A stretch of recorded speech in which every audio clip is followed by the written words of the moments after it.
Hi everyone, welcome back to my channel. I filmed this video actually a few months ago, but I did not like how it turned out. It just seemed a little bit sloppy and rushed to me, so I'm going to be doing it hopefully 10 times better this time. So I'm going to be basically doing how I used to do my eyeshadow on this eye and then how I do my eyeshadow now on this eye.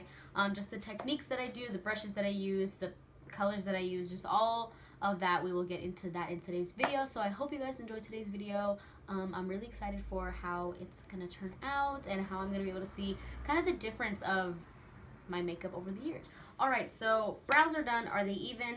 No. Okay, so we're just gonna go ahead and start. I think I'm gonna be using the Alyssa Edwards palette from Anastasia Beverly Hills, obviously, and maybe the Slush palette. I don't know. I do think I'm going to use probably most shades from here. So I'm going to do the old eye, I guess we can call it, first. So I'm just going to go ahead and prime. This is the Maybelline Master Conceal. This is the shade 10, I believe. This is their lightest shade. So I'm going to go ahead and apply this.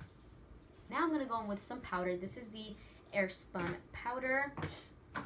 So like I said, this is the old eye. So what I used to do was prime with some concealer and then set it. So the whole like science behind this is that when you set your eye with powder, all of the shades that you're going to put on top are going to blend smoother because it has a smooth base. I also used to think that working on a wet base, which is what I will show you guys on this eye, I used to think that that was like gonna be hard to blend and that the color would get patchy because it's gonna stick to some parts and not stick to other parts. But yeah, that is why I would prime my eye and then set it with some translucent powder. Some people like to set it with an eyeshadow, white eyeshadow or anything like that, but I did like to use some translucent powder. So I'm just gonna kind of blow away the excess there, and now we're gonna start be doing the same exact look on both eyes. So usually back then I would use neutral colors. I never really did colorful looks, and if I did, it would just be like a pop of color or like really not that much. But just for the sake of really truly comparing the two, basically the two techniques is what I'm really comparing in this video. I'm just gonna do the same look.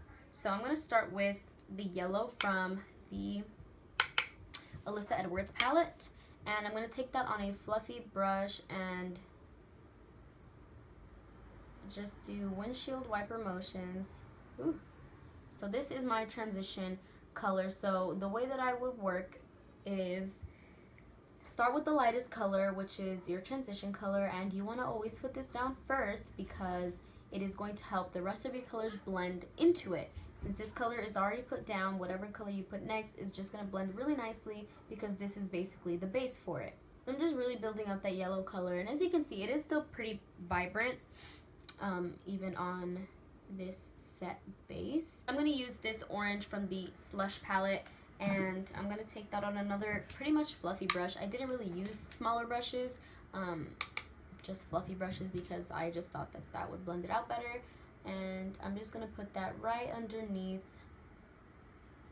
the yellow.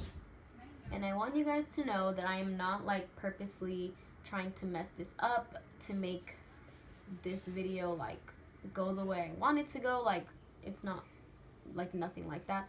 I'm literally doing it how I used to do it and just really taking my time and trying my best here. So now I'm gonna go in with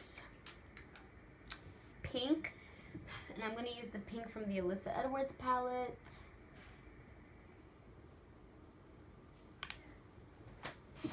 After this, I'm going in with two more shades, so I don't know how this is gonna work.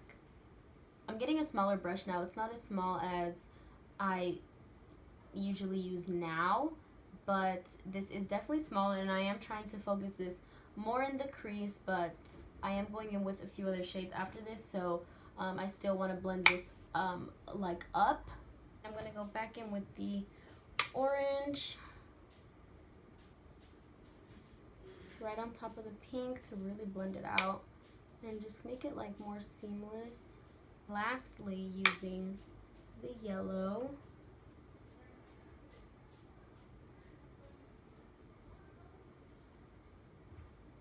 now I'm going to go in with purple, and I just want to use a little bit of a bigger brush than I would normally use. Again, I'm using the purple from the Alyssa Edwards palette, and I'm putting that kind of in the same place that I put the pink, and trying to blend it a little bit lower just so that you can still see the pink. And I am winging this out. I wasn't planning on it, but that's just what happened, so that's what we're doing. Okay, I'm gonna go back in with every other color that I've already used and just start to make that blend a little bit better. Make sure you can see all of the colors and really fade the purple all the way into the yellow.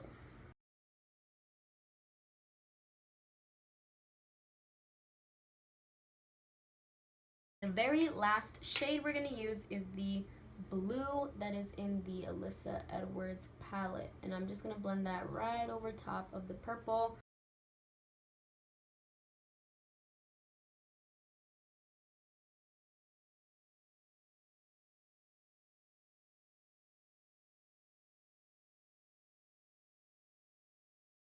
I would usually use a smaller brush, and I would kind of start right here and just drag my brush across. I do still see, you know, lots of people doing this, and hey, whatever works for you, works for you. And I did do this for a very long time, but personally, I've just found things that work better for me. But yeah, this is what I used to do, and I used to think my cut creases were thebomb.com, and honestly, they needed help. So I'm gonna try and get the cleanest cut crease that I can with this brush, all while doing swiping motions, because that is truly what I would do. Blend it onto the lid.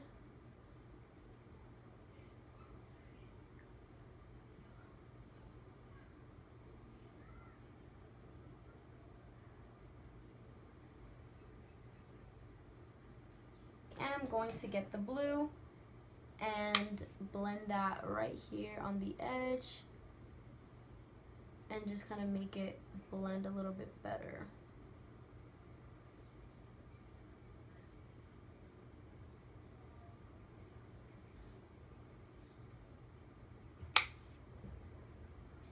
So you can really see the line of demarcation of the cut crease and the eyeshadow.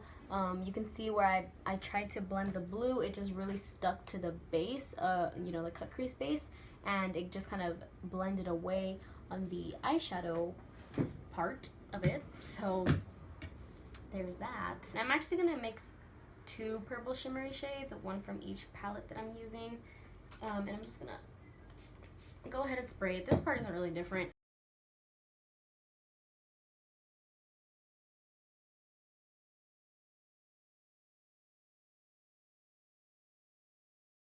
This is this eye done. I'm going to apply lashes, do the lower lash line, and I'll be right back. The lower lash line is not much different. Alrighty, I went ahead and finished this lower lash line and put on this lash. So this lash is from Ezy. I don't know if it's Ezy or Ezy Nation, but she sent me these lashes, and these are My Hope. So that's what they look like, and I'm going to be using the same lash for both eyes just so that they can look, you know, the same. But I'm going to go ahead and start on the kind of current eye, my new techniques, my updated techniques, how I do my eyeshadow present day. So one thing that I just off the bat like just knew and noticed is the brushes that I use. So the brushes that I used for this eye, this is what they look like. They are all, you know, fluffy blending brushes, and this eye doesn't look bad. It's just not up to par with what I think is acceptable for me. So these are the brushes that I used, and then are the brushes that I am going to use on this eye. So these brushes are just brushes that I use all the time. I love these brushes so much. I love to work with smaller brushes that are still blending brushes and will still blend out the product, but are small enough to really get it in the little space that I want it to be. So as you can see, just the difference in the brushes right here All of these brushes are pretty freaking big, and these are pretty small, all of them. No matter what shade I'm using, if it's the yellow or the blue, I am gonna use a small brush, and you guys are gonna see why and how that helps. So these brushes, thanks, but no thanks. And I'm gonna be using the same little beauty blender to apply her. And the only difference this time is that I'm just not going to set with any powder. I'm going to leave it tacky, leave it wet. It is going to crease if I do wait too long, but since it's not set or anything, you can literally just go back with a little bit more product and just blend it out. So I'm going to go ahead and start with this brush. This is the Morphe M506, and I'm going to take the blue. So the dark blue from the Alyssa Edwards palette, which is right here. And I'm going to take that on my brush. What I'm going to do is, right on top of this wet, tacky base, I'm going to take this color on this little brush and just pack it on. So I'm not doing any blending motions right now. I am literally just packing on the shade, and I will go in with a few layers of this either way. So right now you don't really need to focus on super like pigmented shadows. Just kind of place it in the shape that you want it. Kind of on this eye, you guys saw that I ended up putting the blue on this outer corner to like blend out the cut crease. So I'm just gonna already put some shadow there just so that it's already ready to blend. Well, after I get my shape, I am just going to go in with more layers and more layers, little by little. A lot of people believe that with this technique, you don't blend until later. You figure out your own style. But personally, what I've found works for me, and the kind of mistakes in my eyes that I see people doing, is that they will pack on this shadow, you know, do all that, and leave it and then go to the next shadow. So for me, it would be the purple. They'll pack on the purple, leave it at that. It doesn't matter if it's blended or not. Move on to the pink, pack on the pink. What would happen in that situation, which I see a lot with people who do this technique, is once they go to blend it, it's too hard. The line of demarcation, kind of like what you see at the end of this cut crease, like the little blue that was there and then it kind of dusted away, like that line where you can see like the major difference, that's still going to be there even after you blend. So what I like to do is stamp on the color, get a little bit more, and since my brushes are so small, I can blend but kind of keep this shade right here where I want it. So I'm going to go literally just to the edges. I'm not blending down here in the middle. I'm not blending anywhere. Just right on the edge of this eyeshadow. So now that I'm blending here, it's not just going to be such a harsh line for the purple. It's going to be a little bit more seamless. And this is what's going to help the purple blend in to the blue and still be hella pigmented. So you want to make sure that when you're trying this, if this technique hasn't worked out for you, or you just want to try something different, try doing this in between each and every step. Trust me, it is a lifesaver. So I'm going to go into the purple, and what I like about this brush is that it's a blending brush, and while this is a little bit bigger than my Morphe brush, it's tapered. So I don't know if you guys can see, it kind of comes to like a little bit of a point at the end, and it's a little bit more fluffy towards like the middle, so I can still get a nice precise blend and kind of keep it in one little spot. So with the next shades after this, I like to do little blending motions. I don't like to really pack, because then I kind of like get the color everywhere that I don't want it to get. So I just kind of work in really small sections, and I like to do circular motions. What you're gonna notice throughout this entire video is that circular motions are my way of blending. I do not do big swiping motions. I hardly ever do. Sometimes I will, but to blend out an entire shade, that is not the route that I go. I always go with the circular motions route. So here we are going on the edge of the blue, and now that I am not just packing on the color, I'm not just like going ham, I am literally starting the blending process. But since I'm working in such little spaces, and since the eye primer is still tacky under here, I didn't set anything, the new kind of space that I'm working with above the blue is still tacky. This color is holding on really, really well, and it's sticking to the base really well, so it is again pigmented and still blending into the blue.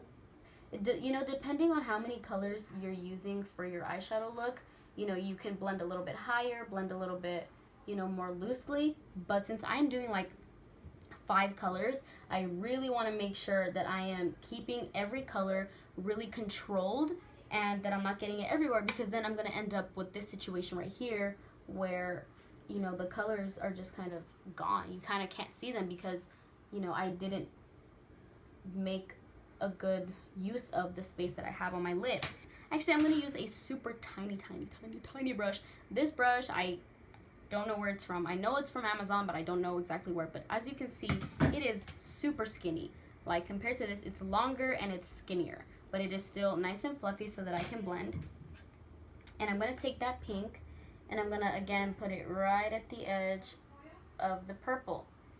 So the purple is not as wide as, like, the amount of space that I took up with the purple is not as wide and big as I did with the blue. So I'm still going to be blending on the edge of the purple, and it might cover it a little bit, but that's okay. Right now we're working on this blend. Small amounts at a time. You do not want to go in with a crap ton of pigment, crap ton of shadow, and then not be able to blend it out because there is just so much on there. So taking this little by little.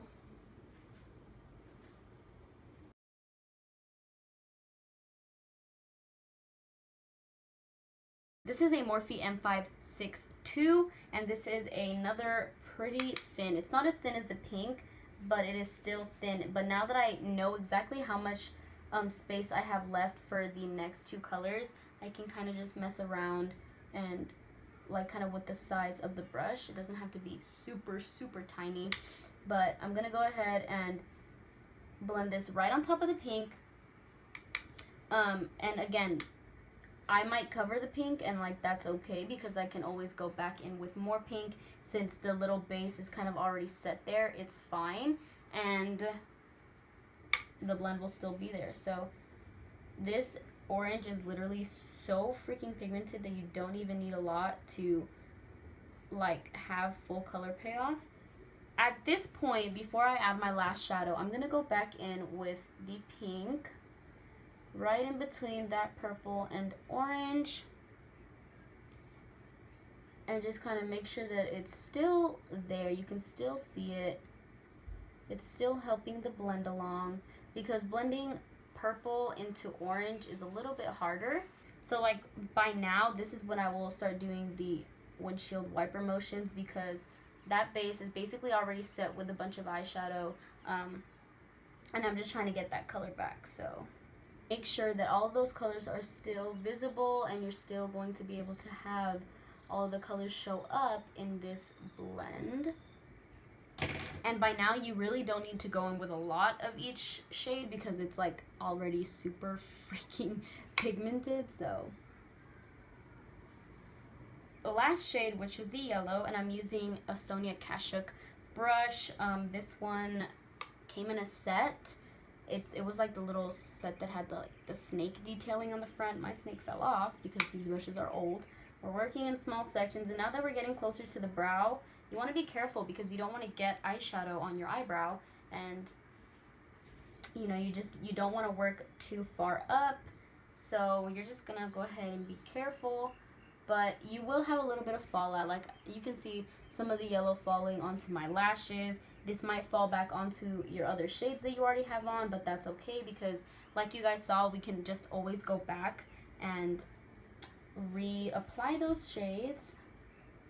And again, each color is coming up just as vibrant because all the way up here, I didn't set anything. I didn't set under my brow bone. I didn't set right here in my inner corner. So the yellow shade that I'm applying here still has a tacky base to stick to. It still has, you know, that wet base to like actually adhere to, and it's not on top of a bunch of other eyeshadow where it's just going to be dusting away. It's not, because when it's on top of other eyeshadow, it's not going to stick.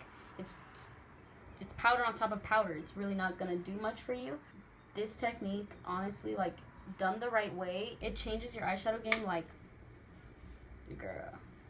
I'm gonna go back in with a little bit more of a fluffy brush and a little bit of that orange shade just to blend the orange into here, but I don't want to have, like, the orange is already hella pigmented, so I just don't want to like really overpower the yellow that I just applied. Now that I have so much of the color applied is when I will go in with brush. I'm really just gonna go over just to like overlap, kind of sandwich everything. And the more you go back in with your shades and blend and go back in with your shades and blend, the better blend you're gonna have. I'm just using the same brush and I'm starting in the same, you know, same place.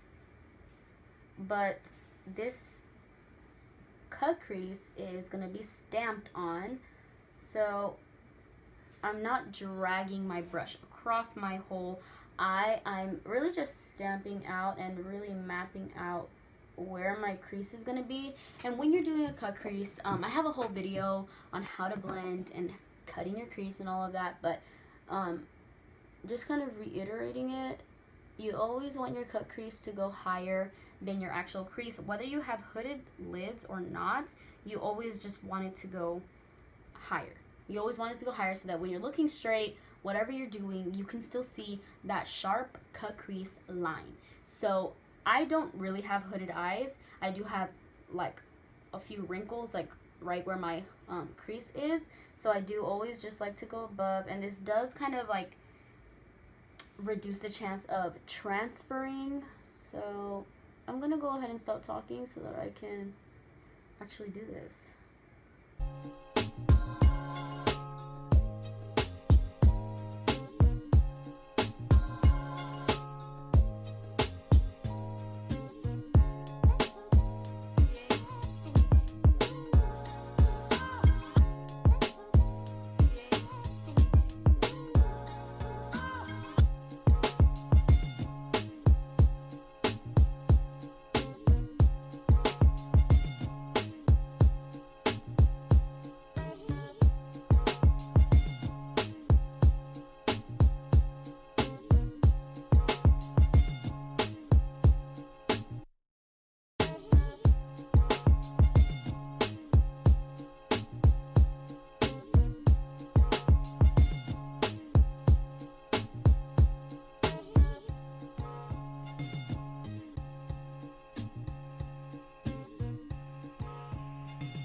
So my crease is cut.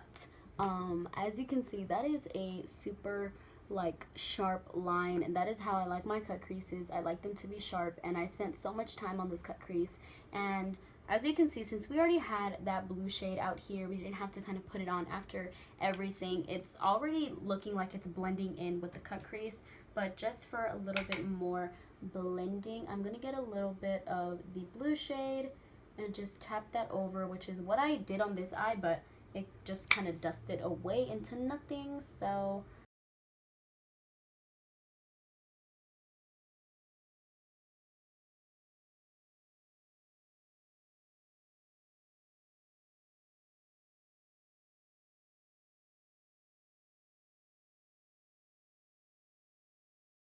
basically we're done with this eye. I'm gonna go ahead and do the lower lash line, the lashes, and we're gonna come back and just have a little chat.